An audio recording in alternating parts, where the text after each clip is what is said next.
Good day, welcome to Mayor King's TV News. I am Matu Opoimitorishe and here are the headlines. Delta government registers agents and proposes bill to regulate soaring house rent. Nigerian nurses begin warning strike today despite federal government talks. TAC moves to strike of non-compliant companies from register as it gives 90-day ultimatum. Osima set to undergo medical hired permanent transfer to Galatasaray. Now the news in details.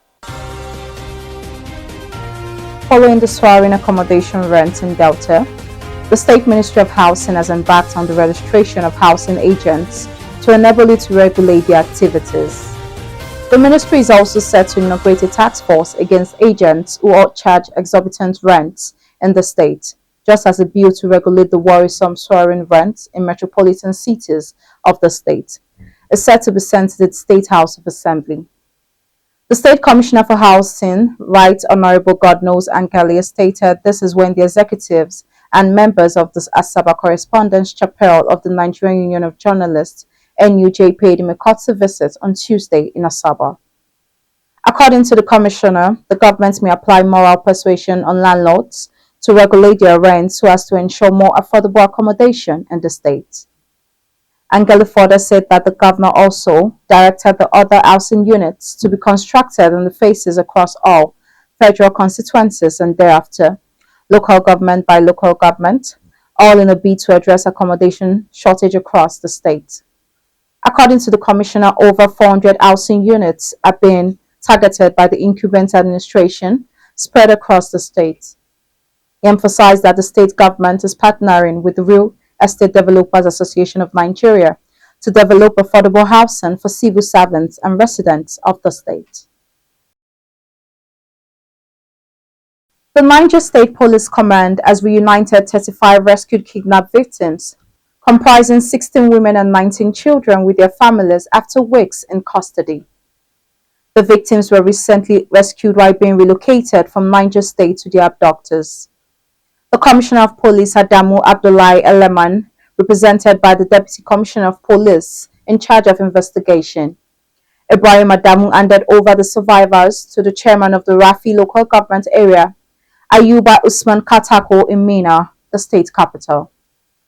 CP Eleman disclosed that the operation began on July 3rd following credible intelligence that the bandits were relocating their captors from Beni Gwari to other regions, and security operatives mobilized and intercepted multiple groups of victims attempting to cross into New Bossa through Aguara. In addition, the Niger State Ministries of Humanitarian Affairs and Women Affairs have also trained 40 government officials, security agents, and service providers on ways to tackle stigmatization against the kidnapped women. The Director of Partnership and Communication at the Development Research and Project Center, Malam Hassan Aliyu Karofi, said the training was a response to the recent rescue of the 27 women who had been in captivity for a long time and returned with pregnancies and children. Nurses under the umbrella of the National Association of Nigerian Nurses and Midwives, Federal Health Institution sector, have insisted that their planned 7-day warning strike will begin on Wednesday. The members vowed to complete the strike even if the government called for negotiations.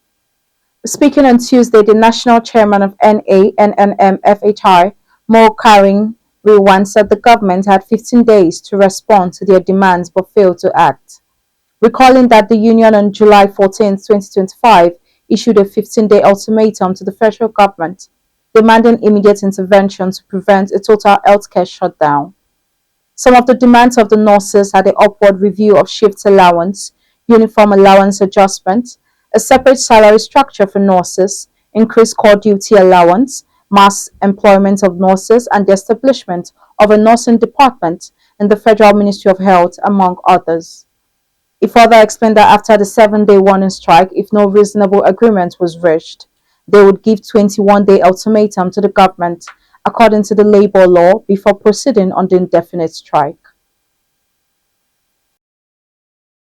Tensions fled parts of Ghana on Tuesday as a group of protesters took to the streets demanding the expulsion of Nigerians over allegations of rising crime, including prostitutions, ritual killings, and economic dominance. Videos circulating widely on social media show dozens of demonstrators, many wielding placards with inflammatory messages. The development also has sparked concerns over a potential diplomatic fallout between the two West African neighbors, especially given the historical context. In 1983, Nigerian then President Shehu Shagari ordered the expulsion of nearly 2 million undocumented immigrants, mostly Ghanaians, citing economic pressures. However, the Nigerians in Diaspora Commission, in a statement on Tuesday by Honorable Abike Dabiri Erewa, its chairman and CEO, appealed for calm and urged Nigerians living in Ghana not to be provoked or go into violence with anyone. As the issue is being handled at the diplomatic level by the Minister of State, Foreign Affairs, Ambassador Bianca Ojukwu. Grammy-winning award singer Damini Ogulo, popularly known as Burna Boy, performed at the England Women's Euro Trophy Parade at Beckham's Palace on Tuesday. The African giant joined the Lionesses, who defeated Spain 3-1 on penalties after drawing 1-1 in extra time to retain Football European Championship. On stage to perform his hit song For My Hand, featuring English singer Ed Sheeran. Burna Boy electrifying performance had England manager Sarina Wiegman and the Lionesses, and 100,000 fans who came out to celebrate with them, buzzing and bouncing. Highlighting that Burna Boy also made history as the first ever African artist to perform in a Champions League final in 2023. Now on the business news. The Corporate Affairs Commission (CAC) has commenced a new phase of striking off companies that have failed to comply with the provisions of the Companies and Allied Matters Act (CAMA 2020). The Commission, in a public note on Tuesday, said the names of affected companies have been published on its official website. It said companies found to be non-compliant must rectify their records within 90 days from the date of publication of RICs being delisted. CAC emphasized that compliance includes filing annual returns and disclosing information on persons with significant control or beneficial ownership. It added that updating information on persons with significant control or beneficial ownership was also mandatory with the same period to avoid delisting. The CAC warned that any company removed from the register would lose its legal status and would not longer be permitted to operate in Nigeria. The action is being carried out in accordance with Section 6923 and 4 of the Companies and Allied Matters Act 2020. The Commission urged the public to visit its website to view the list of affected entities and encourage all companies to ensure full compliance to avoid deregistration. Now on the foreign news. The UK Prime Minister Keir Starmer has said that the UK will recognize a Palestinian state in September unless Israel takes substantive steps to end the appalling situation in Gaza.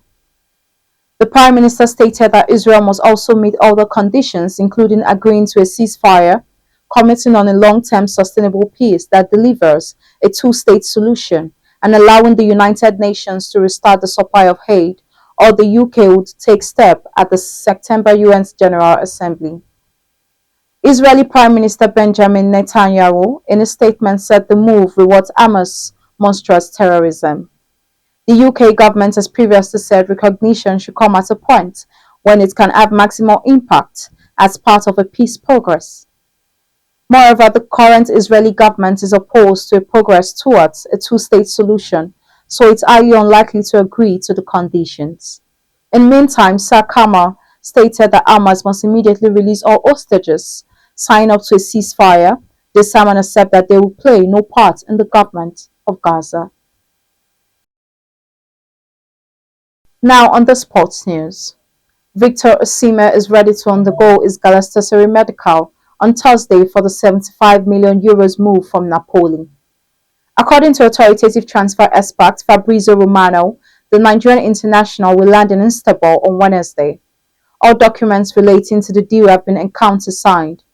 Osimhen spent last season on loan with Galatasaray, scoring 37 goals and providing 8 assists in 41 appearances across all competitions. The 26-year-old rejected lucrative offers from Saudi club Al Hilal to join Okan Baroque side. Galatasaray agreed to activate €75 million release clause in Osimhen's contract to seal the deal. The Yellow and Reds will pay €40 million upfront and the remaining €35 million by the end of the 2026.